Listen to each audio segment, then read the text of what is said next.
Twin cities, aka gentrification. Rich out-of-towners drive through our concrete jungles in their Benzes, Beamers, and Ferraris. They look amazed at our environment like they're on an African safari. They catch a panic attack when their tire catches a flat.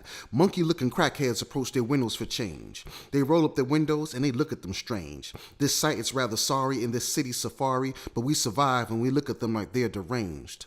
In a world so far away from their suburban Starbucks cafe, where service comes with a smile, splendor, and cream for their latte. A world so far away but still in the same state. We watch the same evening news, but only one of us relate.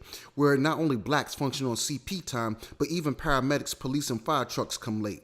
A big difference where firemen rescue cats from power lines and trees. Our firemen really extinguish blazes in buildings at 300 degrees. It's not an ice cream city, even though our roads are all rocky.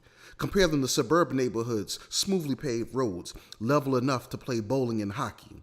The place where we're the constant victim of the over and under wrath. Like our hospitals are overcrowded, underfunded, and understaffed. The number of top practitioners and physicians in our hospitals, that's cut by half. Our schools and universities have fallen below the nation in reading and math, yet Ivy League and other well-established schools are leaders in the path.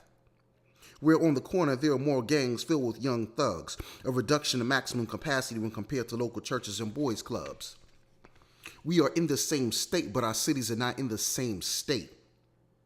I'm talking about the difference between acres and blocks, the financial and social difference between Beverly Hills and Watts, Harlem and the Hamptons, Bankhead and Buckhead, the disparity between Liberty City and Palm Beach, Georgetown and Southeast, the place where politicians promise no child left behind, but after election, how many children's hands do their palms reach?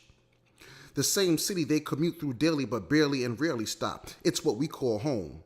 Politicians use it as a community service photo op. Kiss a couple of babies, shake some hands, then they click their heels, and it's back to Kansas with Toto and their Volvo Volkswagen on side. But for real, let's compare the front page articles of each other's local newspaper. It's a guarantee you'll sob. And you'll see there's a difference in the news, of course. Let's compare the presence and qualities of each other's local libraries. You'll find that not only the books, but the buildings should be restored.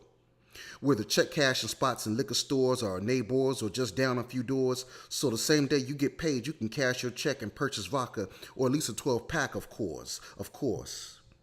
In our neighborhoods, the young look for new Timberland boots and sweatsuits in the mall. Aside from finding what they came for, they get bombarded by military recruiters at the mall. We shop at ritzy malls and there's no military presence at all. Is this separate but equal or separate but evil? The rich drink fine wines and liquors while we barely afford cheap brew.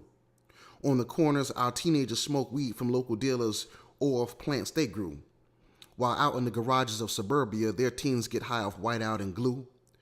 Whether their parents sniff coke or ours smoke crack, the inhalation and violence kills both me and you. It's a case of a tale of two cities, as once told by Charles Dickens. And as time progresses, money gets scarce and we forget about caring. We'll see how this plot thickens.